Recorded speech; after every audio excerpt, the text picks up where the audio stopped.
Eu venho aqui nesse vídeo falar sobre uma coisa muito importante, que é sobre você receber os direitos sobre as suas músicas, tá? Dentro da cadeia produtiva da indústria da música, né, a gente vai falar hoje especificamente sobre a indústria fonográfica, existem elos, fases que são ligadas entre si, né, desde a ponta da concepção do produto, né, vamos dizer assim, do fonograma, até o consumo disso, né? Então a gente passa normalmente por algumas fases. Então do consumo vai ser gerada receita, que vai ser repassada de volta, fase a fase, elo a elo, até voltar para as mãos ali dos produtores, tá? Agora, a primeira coisa que a gente precisa entender é o que é música. A gente não pode entrar num vídeo assim, né, numa discussão dessa falando sobre um termo genérico. A gente tem que usar os termos técnicos. Então, duas distinções básicas que a gente precisa saber. Número 1, obra musical. O que é isso? É a composição, tá? É a letra e a melodia, ou só a melodia no caso de músicas instrumentais, tá? Eu não estou falando de gravação, não. Estou falando da composição, é aquela parte ali que está na partitura, notação musical, tá? Essa é a obra musical. E também temos aí os fonogramas. O que são os fonogramas? São gravações de pessoas, né, de intérpretes interpretando uma determinada obra musical. Tá entendido? Então, se você tem ali, por exemplo, Garota de Ipanema, do Tom Jobim, você pode ter o João da Silva cantando aquilo num violão e voz, e alguém vai e grava isso. Essa gravação tem o nome técnico de fonograma. Então, não vamos usar mais o termo música daqui para frente. Vamos usar os termos que a indústria usa. Beleza? No caso da obra musical, quem compõe a obra musical, a letra e ou melodia, é chamado de autor, tá? E no caso do fonograma, quem paga pela gravação, né, do fonograma, quem paga para aqueles músicos, para o estúdio, né, para os detentores dos direitos da obra musical, para poder gravar aquela música, chama produtor fonográfico, tá? Produtor fonográfico pode ser um selo, uma gravadora, uma pessoa física. Isso é sinônimo. Os três termos são idênticos, mas a gente vai usar produtor fonográfico para designar quem é o dono do fonograma. Produtor musical não é a mesma coisa que produtor fonográfico. Hoje em dia, inclusive, as grandes gravadoras e selos já estão adotando o termo diretor musical, ou diretor do áudio, muitas vezes quando você tem um videoclipe, para designar aquela pessoa que coordena aquela produção. Ele pode, inclusive, tocar algumas coisas, mas isso não é a função do produtor musical, ou melhor, do diretor musical, tocar nenhum instrumento, tá? É coordenar as atividades para que aquele fonograma seja entregue direitinho para o produtor fonográfico. Tem também uma outra questão importante, como a gente vai falar de obras musicais, existem empresas chamadas editoras musicais, que eu vou fazer um vídeo só sobre a história das editoras musicais, para vocês entenderem melhor. Mas aqui hoje, para esse vídeo, basta dizer que elas são empresas que administram os direitos relativos a determinadas obras musicais. A gente não tem no mercado de imóveis, por exemplo, administradoras de imóveis, né? Então, se você tem um imóvel, você vai lá, põe para uma administradora fazer alugar, cobrar os aluguéis, enfim, correr atrás de manter aquele imóvel direitinho. É a mesma coisa com a editora musical hoje, tá? Ela administra esse patrimônio, esse catálogo de um compositor ou de diversos compositores. O importante é saber que a editora musical está ali para administrar a obra musical. Uma pergunta que sempre surge: é obrigado você ter uma editora? Não, não é obrigado, mas se você não tiver uma editora, é muito provável que você não vai receber, principalmente nesse mercado de áudio, né, de áudio digital, de streaming, você não vai receber os direitos de autor, né, sobre as composições que estão sendo executadas ali nas plataformas. Por quê? Porque é muito difícil para uma empresa cadastrar milhões e milhões e milhões de compositores. Então eles têm acordos com as editoras, tá? Muitas vezes com grandes editoras, como a Universal Publishing, a Warner Chappell, a Sony ATV, e aí eles fazem esses acordos para que fique mais fácil esse pagamento. Então, se você não tiver uma editora, é bom você procurar uma, principalmente que seja associada à União Brasileira de Editoras de Música, a UBEM, tá? Para você poder receber esses direitos do digital. Quais são os direitos que você pode ter?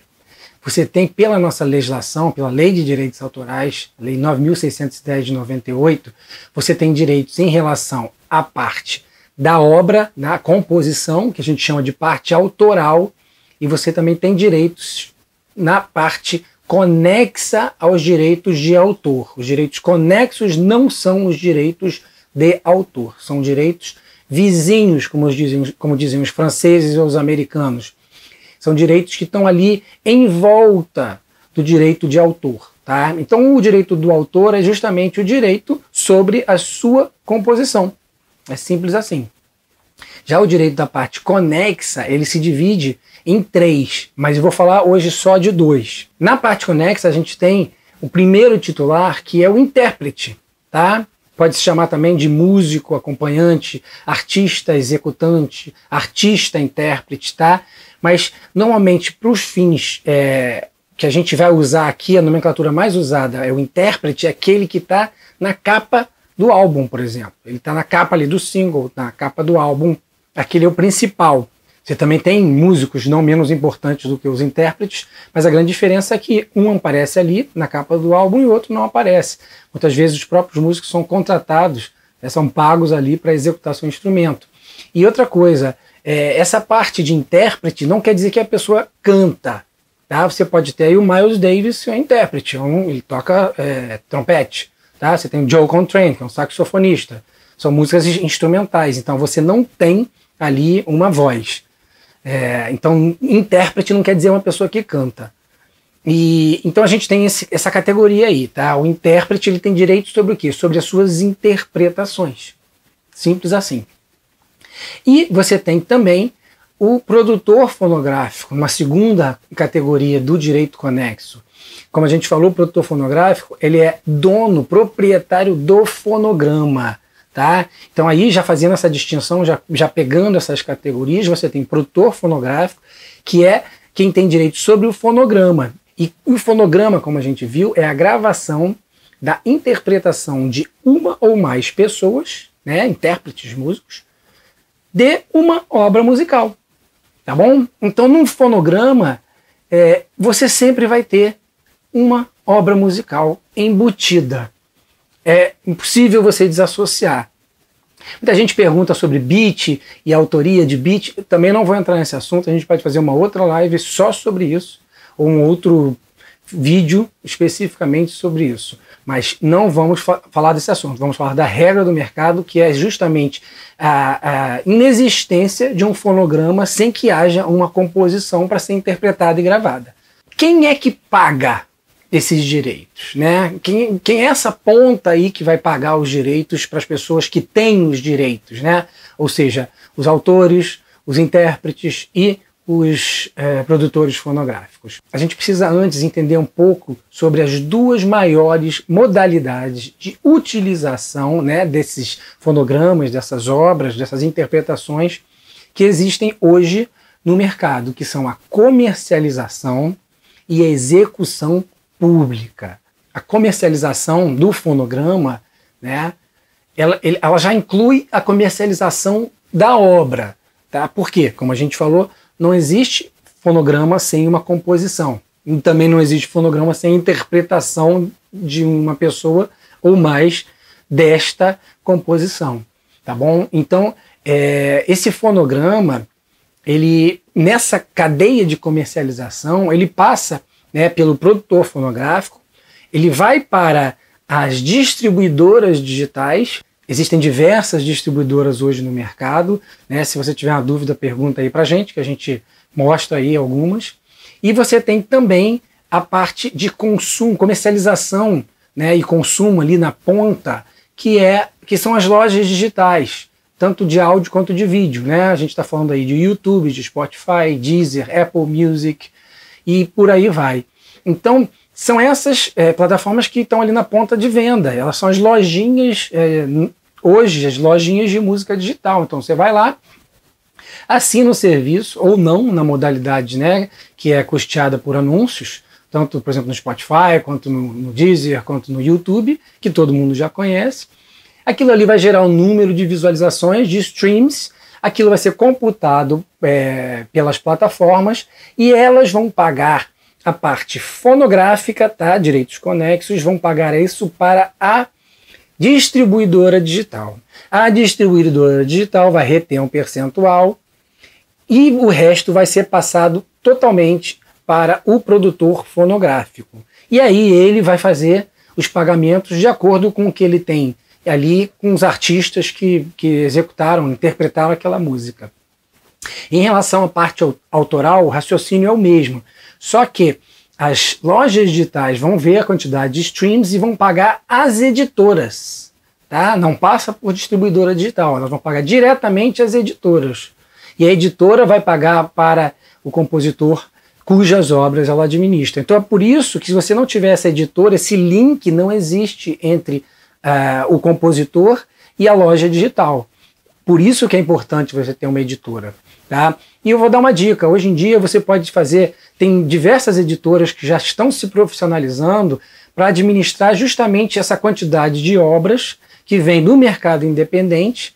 Tá? Então elas vão ali, você vai fazer um contrato padrão, normalmente com termos básicos. A gente pode falar também sobre isso num outro vídeo. Mas o importante é que você vai dar um percentualzinho ali, como a distribuidora digital fica, se dá para a editora, ela vai administrar e vai te repassar, que ela vai ter como receber isso. Tá? E obviamente essa editora precisa ter esses acordos, estar dentro, por exemplo, da UBEM, né? Tendo um acordo, ou estar junto com o Back Office, que é uma outra empresa, que faz essa ligação direta com as lojas digitais. Tá? Então a gente já viu que a ponta que começa, inicia esses pagamentos é justamente são as lojas digitais. Então se você não tiver uma distribuidora digital que faça o seu conteúdo, por exemplo, o seu fonograma estar nessas lojas, você não vai ganhar nada. Né? A gente teve uma pessoa aí nas nossas redes sociais falando assim, como minhas músicas não são distribuídas, como eu posso receber alguma coisa? Não vai receber nada. Se as músicas não estão nas lojas digitais, né, incluindo aí o YouTube, a parte audiovisual, você não vai receber nada pela comercialização. É mais ou menos essa a dinâmica, esses são os elos do mercado. Tá? E se você é músico, você tem que ver exatamente o que foi combinado, né, com a sua gravadora. Muitas vezes a gravadora, né, ou o produtor fonográfico, selo, em relação aos músicos, nessa parte de comercialização, ele já adianta um pagamento. Tá? Esse é vamos dizer assim, o comum, mais comum. Existia uma tabela há muito tempo, na verdade eu acho que até existe ainda, mas não é obrigatória, que é a tabela do sindicato dos músicos, porque hoje em dia você não é obrigado mais a se sindicalizar, então isso não é obrigatório ser cumprido, mas aquilo acabou sendo uma referência, tá? Por um determinado preço. Vamos pagar tantas tabelas, ou meia tabela. Assim as pessoas faziam essas combinações com os músicos. Tá? Não estou falando ainda de execução pública, são outros 500, vai ser falado daqui a pouquinho, tá? Mas é importante só a gente saber, né, que dentro da parte de comercialização, resumindo, a gente tem a loja pagando a parte fonográfica, os direitos fonográficos para os distribuidores digitais, agregadores digitais, os agregadores pagando para as gravadoras, e as gravadoras têm os seus acordos com os músicos que tocaram e com os intérpretes que estão ali naquelas obras contratados. E aí na parte autoral, né, as lojas, mesmo as lojas digitais, computando aqueles streams, elas vão pagar para as editoras, e as editoras vão pagar direto para os seus compositores dentro dos acordos que eles têm. Para fechar a parte de comercialização, só vou lembrar que o percentual, né, essa parte aí que as lojas pagam para a parte autoral e para a fonográfica, eles são combinados em torno de 9% para a parte autoral e 91% para a parte fonográfica. Então, veja bem, se você é compositor e não tem uma editora, você está deixando de receber ali 10%, que se for fazer as contas dos percentuais, equivale talvez a mais do que o intérprete está ganhando naquele fonograma, tá bom? Então fica de olho aí para você receber esses direitos direitinho. Quando é que você recebe esses direitos de comercialização? Tem dois formatos principais, que é o formato das majors, da Sony, da Universal, da Warner, da Som Livre aqui no Brasil, que é o seguinte, é um pagamento trimestral. Então você computa aí por trimestres. Primeiro trimestre, janeiro, fevereiro a março. Fechou março, eles pagam em até 60 dias, ou seja, o primeiro trimestre você costuma receber ele até o finalzinho ali de maio. Aí você continua, segundo trimestre, abril, maio e junho. A mesma coisa se paga 60 dias depois do fechamento. Então você fica com 4 trimestres e aquilo ali vai sempre sendo pago dessa forma. E hoje em dia, muitas das distribuidoras digitais estão fazendo os pagamentos mensais, ou seja, fecha um mês e paga ali 5, 10, 15 dias depois. Aí tem que ver o acordo de cada um, mas também tem esse formato aí de pagamento mensal.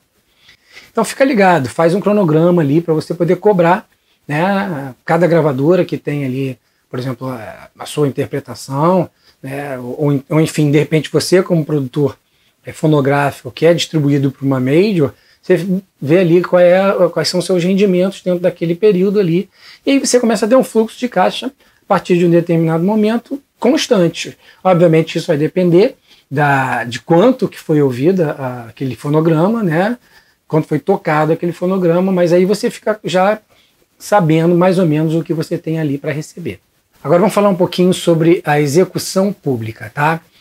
Um dos principais pilares é a comercialização. O segundo principal pilar é a execução pública. Tá? A execução pública é quando o fonograma... Tá? Eu vou novamente voltar a falar. A gente não vai entrar aqui na parte de shows, tá? Mas que é específica, é música ao vivo que eu estou dizendo. Tá? A gente está falando aqui mais da parte fonográfica. Então, o que a gente está falando é execução pública de fonogramas. E mais uma vez... a gente já sabe, né, como regra, que o fonograma ele tem o quê? Embutido nele uma composição e a interpretação dos artistas daquela obra musical. Então, você ali dentro dessa execução pública, você vai ter vários titulares de direito, que é o nome técnico que a gente usa para designar, né, aquelas pessoas que participaram daquele fonograma, sendo compositores, editores, intérpretes, músicos acompanhantes e produtores fonográficos. Então, como funciona esse esquema da execução pública? Tá? Imagina que você é um compositor. Você tem 50 composições que foram gravadas, cada uma por 2 artistas diferentes, que estão aí tocando, sabe-se onde, em rádios, em televisão, em bares, em restaurantes, em teatros, em cinemas. Então você não sabe, é muito difícil você fazer essa administração.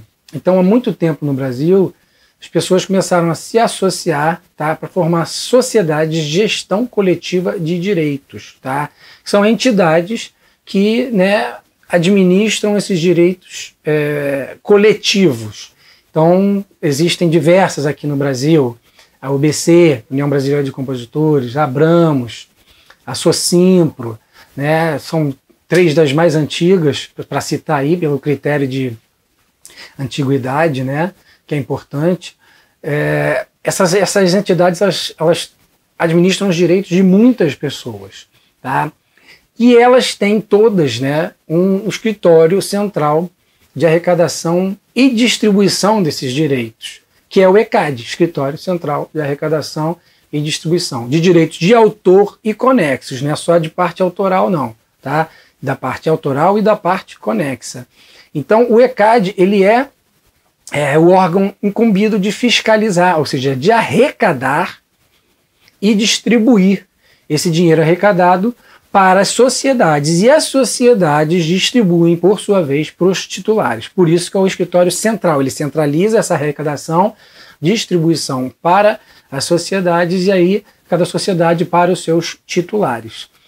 Então, como é que funciona? Quem usa música nessa ponta da execução pública, né, dessa cadeia, a gente chama de usuário de música, pode ser um bar, um restaurante, uma boate, uma emissora de rádio. Tá? Hoje em dia a gente tem inclusive as mídias sociais incluídas nisso aí.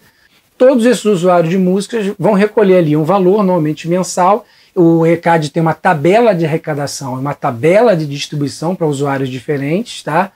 Por isso que a gente não vai falar de shows hoje, a gente está falando dos fonogramas. E aí ele pega o dinheiro arrecadado e vai distribuir, através do também regulamento de distribuição do ECAD, para as suas sociedades afiliadas. E essas, por sua vez, vão distribuir para os titulares. Quem são esses titulares? Mais uma vez, são os compositores, as editoras, né, na parte autoral, e a gente tem ali os intérpretes, os músicos acompanhantes e o produtor fonográfico dentro da parte conexa. Hoje, no momento da postagem desse vídeo, o que está vigente no regulamento de distribuição do ECAD sobre fonogramas, execução pública de fonogramas, é que 2/3 do que é arrecadado vai para a parte autoral e 1/3 vai para a parte conexa. Vamos fazer um exemplo. Vamos dizer que um fonograma teve uma execução pública X que arrecadou e precisa distribuir para ele R$1.000. Desses R$1.000, 2/3, ou seja, 667, vão para a parte autoral, ou seja, para o autor daquela composição que está no fonograma e a sua editora. E 1/3 vão virar novos 100%, tá, que vão ser distribuídos. 41,7% para o produtor fonográfico ou os produtores fonográficos daquele fonograma. Tá? Você pode ter contratos aí onde tem mais de um produtor fonográfico. 41,7% também para o intérprete ou os intérpretes. No caso de uma banda com 5 pessoas, os 5 vão dividir esses 41,7%. E fica um pedaço da pizza, 16,6%, para os músicos acompanhantes que estavam ali e backing vocals que estavam ali. Lembrando que o intérprete é aquele principal que está na capa do álbum.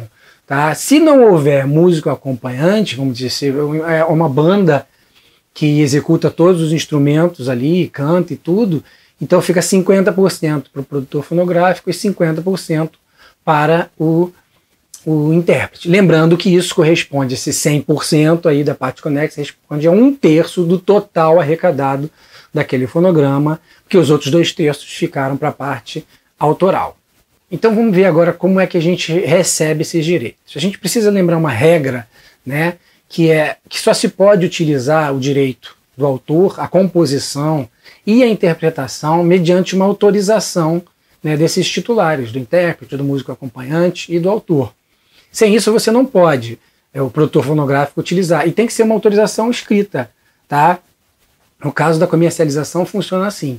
No caso da execução pública, precisa se associar a uma dessas sociedades de gestão coletiva, senão você nunca vai receber nada de execução pública. Isso aí você não tem para onde correr.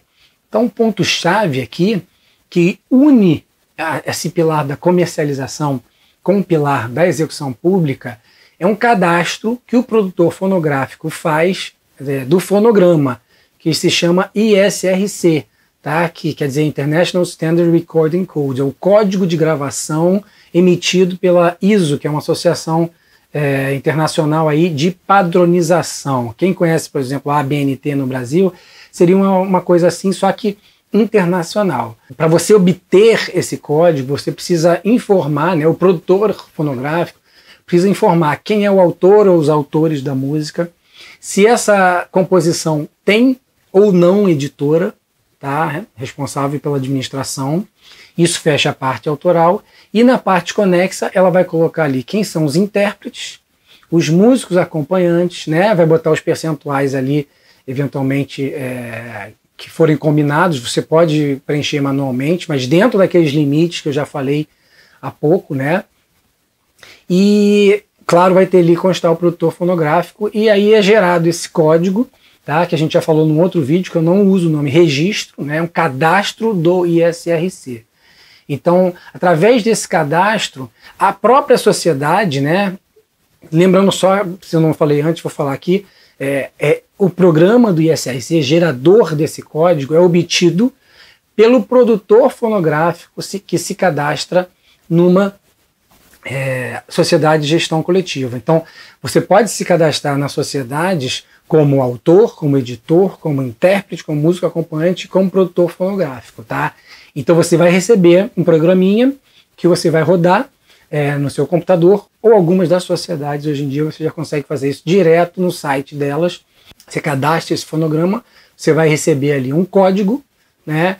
E esse código vai servir para algumas coisas da comercialização, mas ele vai servir também essencialmente para essas informações serem enviadas para o ECAD, para quando ele arrecadar, identificar que um fonograma foi executado publicamente, ele já pode ali repassar para aqueles titulares, né, que estão no cadastro. Então é essencial que esse cadastro esteja correto. Inclusive, é uma alta responsabilidade do produtor fonográfico preencher esse SRC direitinho para não causar problemas futuros para ele. Então, para fechar, é essencial que para comercialização, você que é autor, né, ou editora, intérprete, músico, você assine essa autorização para o produtor fonográfico, e nessas autorizações estão os termos das negociações, os royalties, as datas de pagamento e o tempo de utilização, tudo isso está ali. Tá? Então você não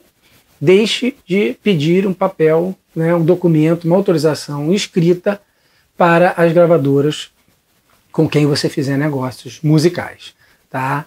E por sua vez, na parte de execução pública, você precisa se associar, né, a uma sociedade de gestão coletiva, como autor, editor, intérprete, músico acompanhante e ou produtor fonográfico. Você pode se cadastrar em todas essas categorias aí, ao mesmo tempo, independente da função que você vai exercer num determinado fonograma.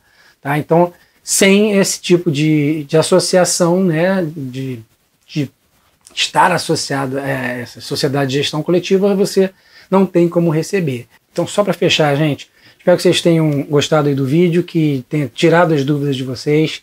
Se vocês tiverem mais dúvidas, mandem aí para a gente. Tá? Vocês podem mandar também para as nossas redes sociais e para o nosso e-mail contato@profissãomusica.com.br, claro, sem cedilha, sem acentos. Tá bom? Grande abraço.